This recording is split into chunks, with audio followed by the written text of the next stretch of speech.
Muy bien, estamos de vuelta aquí en Portada, esta segunda parte del bloque de entrevistas, hoy desde la Feria Internacional del Libro, esta función especial que hemos llevado durante toda esta semana.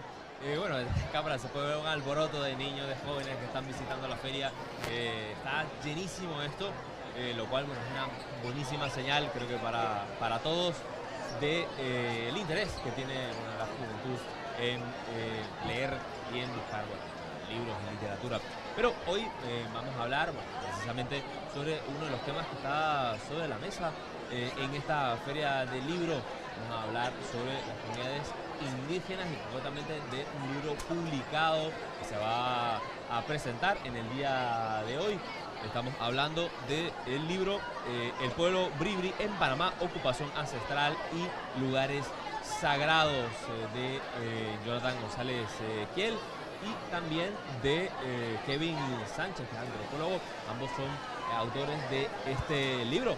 Y para conversar sobre este tema nos acompaña precisamente Jonathan González, bueno, que es geógrafo, ambientalista y bueno, uno de los coautores del libro. Jonathan, bienvenido nuevamente a Portada. Muchas gracias, Juan Cajar, por invitarnos nuevamente a presentar pues esta importante obra que hemos realizado en el occidente de Panamá. Jonathan, cuéntanos un poco, bueno, hoy presentan este libro en horas de la tarde, tú eres coautor del libro con Kevin, ¿de dónde surge este libro sobre el pueblo Bribri en Panamá? Bueno, primeramente el pueblo Bribri ha sido un pueblo que ha estado luchando por su territorialidad. Ellos están exigiendo al gobierno de Panamá más de 28.000 hectáreas para sus tierras colectivas.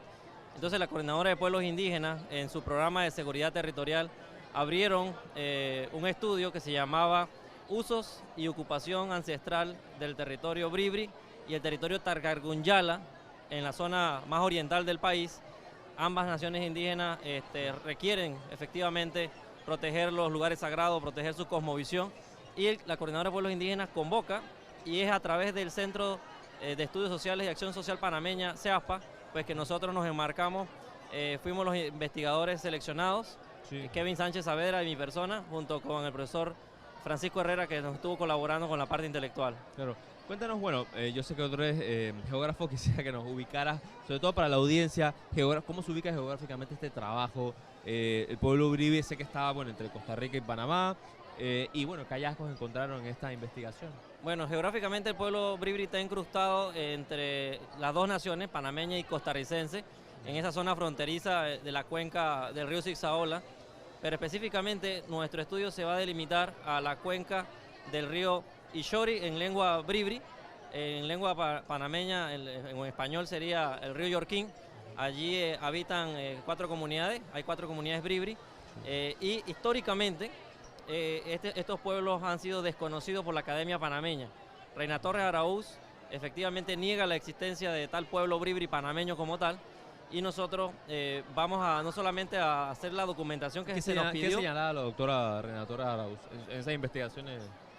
Bueno, en la investigación del Panamá Indígena, que fue una publicación que hicieron en el 77, ellos mencionan que el pueblo Bribri, en las comunidades que nosotros decimos hoy, comunidades panameñas, solo eran 6 familias o 10 casados con bocatoreños, ¿no? O sea, la filial tribal que ella llamaba, ¿no? Entonces al final desconocía porque nunca fue al territorio. Esto lo cita ella sin ir al territorio. Entonces nosotros lo que hacemos con esta investigación primero es dar fe de la validez del territorio, que sí es un territorio ocupado ininterrumpidamente, ancestralmente, y que estos pueblos, como Gran Talamanca, fueron no evangelizados, o sea, no fue fácil para la evangelización. Más de 400 años permanecieron sin ser evangelizados, fuera de ser costarricenses o panameños. Eso plantea, digamos, una resistencia cultural y muy fuerte, ¿no? Sí, en la primera parte de nuestro libro hacemos una discusión sobre el tema de frontera, porque recuérdense que los conflictos fronterizos, por definir nuestros límites oficiales, se dieron a partir de los fallos de Emilio Lovett y Edward White, y estos fallos supusieron distintos límites.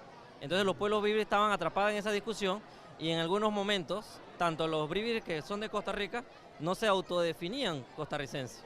Es a través de una negociación que se definen como costarricenses, y todo eso quedó documentado en los informes de Abel Bravo, que son informes para la nación panameña ante la discusión del fallo norteamericano de Edward White para definir una frontera como tal. En el libro, bueno, hablan de los sitios ancestrales de los Bribri. Eso implica, obviamente, hablar sobre la cosmovisión de este pueblo. Cuéntanos un poco sobre eso, bueno, lugares sagrados también que hablan en este libro. Háblanos un poco sobre esta cosmovisión del pueblo Bribri que, digamos, para muchas personas en este país es totalmente desconocido, ¿no? Sí, efectivamente, cuando llegamos al territorio, lo primero que hicimos fue empezar a discutir a partir de una palabra en Bribri que significa ka, que significa tiempo y espacio. Sí. Entonces, a la vez, se define como lugar. Entonces quitamos la palabra sitio y pasamos a discutir a partir de los lugares que ellos conocen como sitios sagrados, ¿no? A partir de ahí recorrimos las montañas, los ríos, las aguas termales, los diferentes sitios que nos mencionaban ellos, y a partir de ahí nosotros construimos, y a partir también de una cantidad de entrevistas a profundidad con los sabios de la comunidad, sí, pudimos construir este libro en función de lugares sagrados. Entonces los lugares sagrados los clasificamos en dos, lugares sagrados que tienen que ver con una orogenia, un sitio de montaña como tal. Por ejemplo, un lugar sagrado te puedo mencionar Benbata, que es un lugar que hoy todavía está vigente, o sea, la gente lo visita como un lugar sagrado porque hay fe, hay vestigios ahí que dan prueba de que es un lugar sagrado. Adicionalmente de Tébata, que también hoy por hoy la comunidad lo recuerda. Cualquier persona te menciona Tébata, y en documentos históricos del siglo XIX de misiones religiosas o misiones también de exploración, previas a la construcción de la United Fruit Company en la zona, hacen referencia también a estos lugares. Entonces nosotros hicimos una revisión bibliográfica compleja, completa, y durante 6 meses estando en campo pudimos no solamente visitar, sino que reunir a la comunidad y generar unas discusiones de mapeo participativo comunitario. Porque esta es una investigación que se caracteriza por ser de investigación activa, participativa y emancipatoria. Porque de una u otra manera, el posicionamiento de nuestro libro va hacia el reconocimiento territorial del pueblo Bribri. O sea que... Claro, ¿qué implicaría, digamos, eso? Porque en Panamá existen la figura de las comarcas que tiene unas implicaciones jurídicas, políticas. En el caso del pueblo Bribri, ¿apuntaría hacia eso? ¿Cómo, hay una ¿por dónde va la discusión en ese sentido? Hay una solicitud en firme del pueblo Bribri al gobierno de Panamá, pero en Panamá la Ley General del Ambiente era el impedimento para que los pueblos que estuviesen traslapando con áreas protegidas lograsen ese cometido de un territorio libre. Es decir, que el pueblo Bribri está allí en el corregimiento de Las Delicias, pero 12.000 hectáreas de las que ellos están solicitando se encuentran dentro del Parque Internacional Amistad y unas 800 dentro del Bosque Protector Palo Seco. Ahora bien, el Ministerio de Ambiente del gobierno anterior sí, ya generó una reglamentación y que sí es posible de que ellos coadministren áreas protegidas. Es por eso que la comarca Naso fue aprobada por la Corte Suprema, sí, que también se encontraban por lo menos 160.000 hectáreas dentro del Parque Internacional Amistad, o sea que traslapaban, ¿no? Entonces, por eso es que esta investigación se enmarcaba en áreas cerca de áreas protegidas, porque es el impedimento que habían tenido los bribris para su reconocimiento. Pero es una zona que está constantemente invadida por no indígenas, claro, o colonos campesinos, sí, que tienen 1.000 hectáreas, claro, de ganado. Es un problema de los parques nacionales, que todo el tiempo están siendo ocupados y también, bueno, el tema de la incapacidad de las autoridades de tener control sobre eso. Solamente en ese parque, estoy hablando de otros parques nacionales, ¿no? Otras zonas protegidas. Quisiera preguntarte también sobre el tema de los bribris, porque, digamos, como explicas, se encuentran en Costa Rica y en Panamá, y bueno, estos pueblos indígenas son previos a la formación de los Estados-Nación. Entonces, estas fronteras prácticamente eran artificiales para ellos, ¿no? Entonces, eso ¿cómo se ve esa problemática hoy, digamos? O sea, que hay costarricenses, hay panameños, ¿tienen relación? ¿Se vinculan a ambos pueblos? Solo son separados por un río, se separan por un río, pero el pueblo bribri históricamente ha sido matrilineal. Es decir, que su relación cultural es a partir de clanes que lo heredan a través de la madre. Entonces, por ejemplo, puede haber aculturación, puede haber fuerte influencia de la educación costarricense o la educación panameña, pero el pueblo, al ser matrilineal, conservan sus clanes. Entonces, ese tema de identidad, el apego histórico-cultural, no ha sido fácil eliminárselo a ese pueblo. Y esto es muy bueno, porque a pesar de la aculturación, el pueblo bribri recuerda el origen de su universo como tal. El pueblo bribri todavía habla CIE, que es la lengua de ellos o la lengua bribri, y aparte de hablar la lengua, todavía conservan parte de lo que fue su religión original, que se originó como tal desde el inicio. O sea que la colonización no pudo eliminar a sus dioses, a sus seres, a los espíritus que habitan ahí en el territorio, y la gente todavía los recuerda y los respeta. Entonces por eso hoy el bosque se encuentra protegido en la zona. Donde hay bribri hay bosque. Entonces a lo que nosotros entendemos, sí, juega un rol importantísimo a su cosmovisión y su espiritualidad, porque hay un respeto profundo y todavía se heredan nombres que vienen de manera ancestral. O sea, es común escuchar un nombre como Iriria, un nombre como Duaro, como Yeria, que son los nombres de los primeros cuando se creó el universo bribri como tal, ¿no? Sí, ahora, ¿cómo se relaciona ahora el pueblo bribri con el tema de, digamos, el trabajo? En Panamá, no sé si, bueno, en Chiriquí también, muchas comunidades indígenas trabajan en el café, en unas condiciones, hombre, cuestionables en muchos casos. ¿Qué pasa con el pueblo bribri? ¿Cómo subsisten en estas situaciones donde hay una precariedad brutal normalmente en las comunidades indígenas? Bueno, actualmente el pueblo bribri está en una zona muy cercana a la costa, una zona que tenía vocación para cultivos de monocultivos de banano. La United Fruit Company ocupa la zona, pero hubo una gran inundación en el Sixta Ola que hizo que del lado costarricense la United Fruit Company se va. Entonces esas tierras, hoy por hoy, una parte son cultivadas por las poblaciones allí circundantes, porque es una región transfronteriza. O sea, sí, tanto puedes vender en el lado tico o puedes vender en el mercado panameño. Entonces las comunidades producen en zonas muy bribri, comunidades bribri, tú vas a ver nichos ecosistémicos de cacao, pifá, plátano, naranja, todo mezclado. Y eso es muy interesante porque es una producción muy ecológica, muy respetuosa con la naturaleza, y es una alternativa que hoy tendríamos que ir a mirar. El MIDA, el IDIAP, debería ir hasta allá a aprender de cómo el pueblo bribri conserva el bosque, produce la comida, lo que le mantiene seguridad y soberanía alimentaria a ese territorio. Entonces cuando vas al territorio bribri ni siquiera logras reconocer las viviendas porque están atrapados en medio del espeso bosque. Entonces es muy impresionante estar allí en el territorio de Yorquín. En lengua bribri se conoce como Ishori. Traducción al español sería río vómito. ¿Por qué?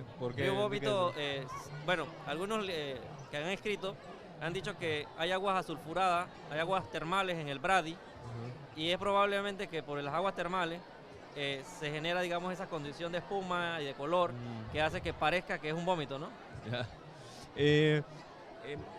Jonathan, cuéntanos un poco sobre la relación del pueblo bribri con el resto de la integridad del país, de los colonos que llegan. En Panamá históricamente ha habido una discriminación estructural, digamos, contra los indígenas desde mucho antes de la República.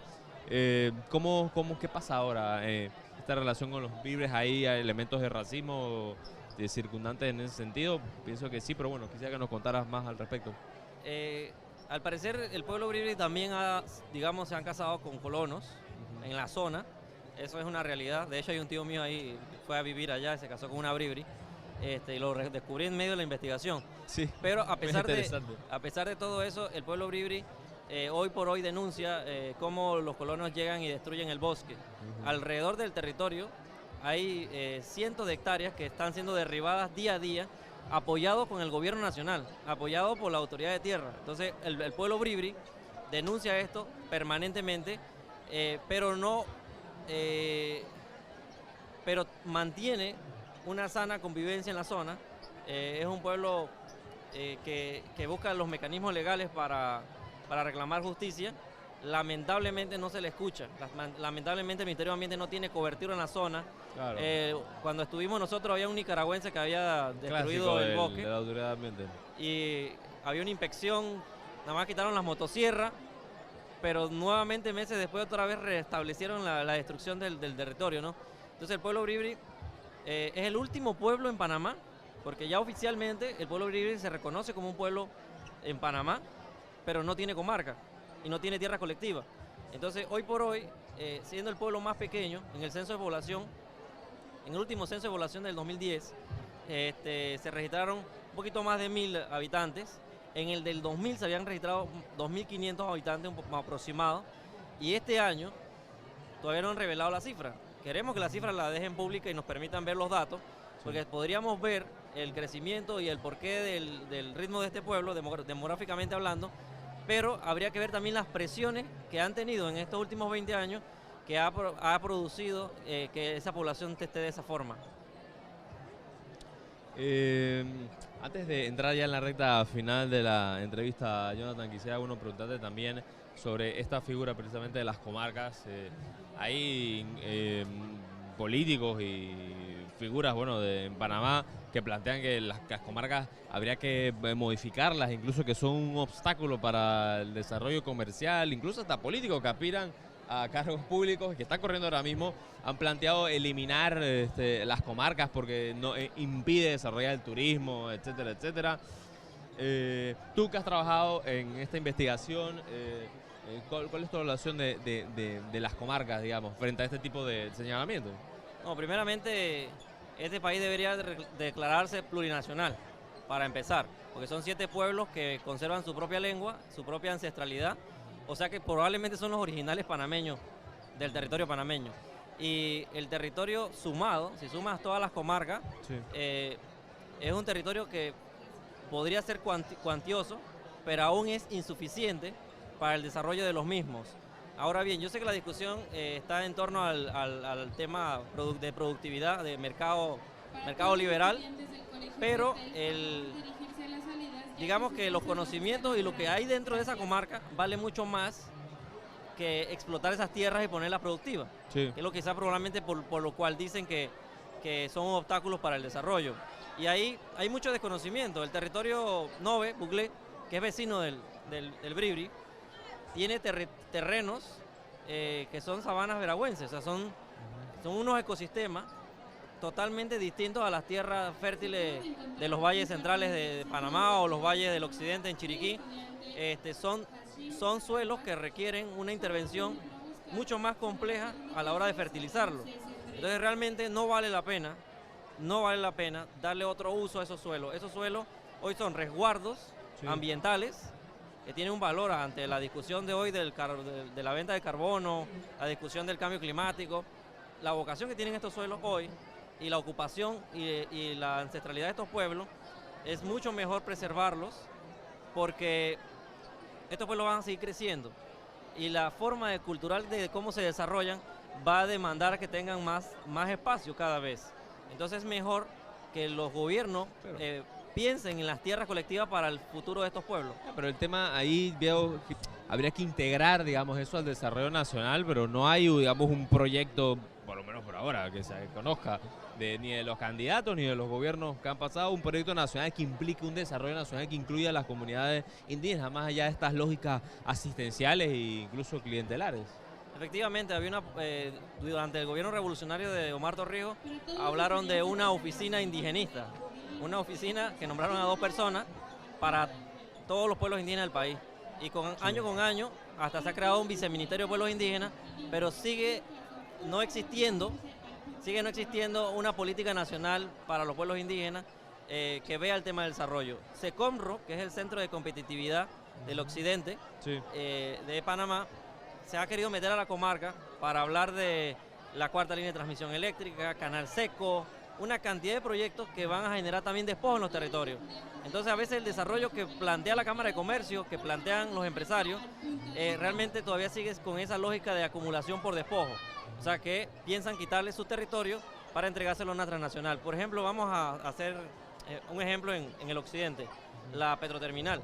La Petroterminal en sus tiempos se les dio en Chiriquí, en Chiriquí Grande, y se construyó un oleoducto que conecta el Pacífico chiricano con el Caribe bocatoreño. Atraviesa parte de la comarca y atraviesa parte de ambas provincias. Esa lógica no le generó desarrollo a los territorios donde pasa. Entonces al final el desarrollo que plantea la Cámara de Comercio no va consono con lo que realmente piden los pueblos. Si ustedes le preguntaran a los Nove, a los Buglé, a los Naso, a los Bribri, a los Dule, a los Huaunán y Emberá, qué realmente quieren ellos como desarrollo, efectivamente te van a hablar de un desarrollo totalmente diferente. O sea, pareciese que la definición es otra. Entonces ahí el desarrollo es una cuestión demasiado relativa. Terminaría manteniéndose esta lógica casi que colonial, ¿no? De llegar a un territorio, tomar sus recursos e irse, ya sea una empresa y al final queden las poblaciones. Para empezar, yo creo que deberíamos primero respetar sin desarrollo, ¿no? Su lógica de pensamiento. Ellos piensan en sus propias lenguas. Entonces la educación debería ser en esas lenguas y ellos deberían discutir qué tipo de desarrollo podrían empezar, porque sí están en la capacidad. Eso yo siempre lo digo, todos los pueblos son muy competitivos, lo demuestran los jóvenes prodigios de la comarca que salen al exterior y han regresado con títulos, con los mejores índices, demostrando de que están en la capacidad de ser competitivos, pero también hay que dejarles a ellos diseñar su mecanismo y su modelo de cómo lo quieren hacer. Jonathan, ya estamos en la recta final, nos queda un minuto del programa. Yo sé que también tú eres candidato. En un minuto, ¿cómo va la candidatura? Y los desafíos que tiene, bueno, por otro camino. Bueno, actualmente en Renacimiento nos encontramos recorriendo todos los 8 corregimientos. Renacimiento es un territorio totalmente heterogéneo, que oscila entre los 2.500 metros hasta los 600 metros. Tienes tierras calientes, tierras frías, ríos que cruzan por todos lados. Y hay todo un desafío por crear política municipal que pueda cubrir esos 529 kilómetros cuadrados, una extensión grande de territorio, porque históricamente al ser un municipio pobre y subsidiado no alcanza, el municipio se queda corto y el alcalde nunca termina visitando los territorios. Son más de 70 comunidades que quieren que el alcalde vaya a resolver puentes, que resuelva caminos de producción, resuelva escuelas, centros de salud, y el alcalde no tiene fondos porque la descentralización solamente le está generando más o menos 116.000 para cada corregimiento. Esos 116.000 dólares no alcanzan para resolver las necesidades de las comunidades. Necesitamos que descentralización abran partidas más grandes, pero que se reparta con transparencia y con igualdad para todos los territorios. Y allá también hay pueblos indígenas que demandan más igualdad, más derechos. Claro, bueno, precisamente el tema de repartir, de la descentralización y cómo se reparte, bueno, ha generado muchísima discusión en la cuestión clientelar. Pero bueno, eso es para otros programas, se nos acabó el tiempo. Muchísimas gracias, Jonathan, por acompañarnos hoy. Estuvimos con Jonathan González Quieles, bueno, geógrafo ambientalista y además autor del libro El pueblo Bribri en Panamá, ocupación ancestral y lugares sagrados, un trabajo que hizo en compañía de Kevin Sánchez, que es antropólogo y también docente de la Universidad de Panamá. Gracias, Jonathan, por acompañarnos hoy en Portada. Gracias a ti. Bien, con eso cerraríamos el programa de hoy. Nos veremos mañana, como siempre, aquí en este espacio de La Decana a las 10:30 en vivo desde la Feria del Libro. Mañana no se lo pierda, vamos a tener una entrevista especial sobre las publicaciones, los libros que han trabajado periodistas de La Estrella de Panamá y por supuesto hablando sobre la actualidad nacional e internacional. Nos fuimos, nos vemos mañana. Saludos.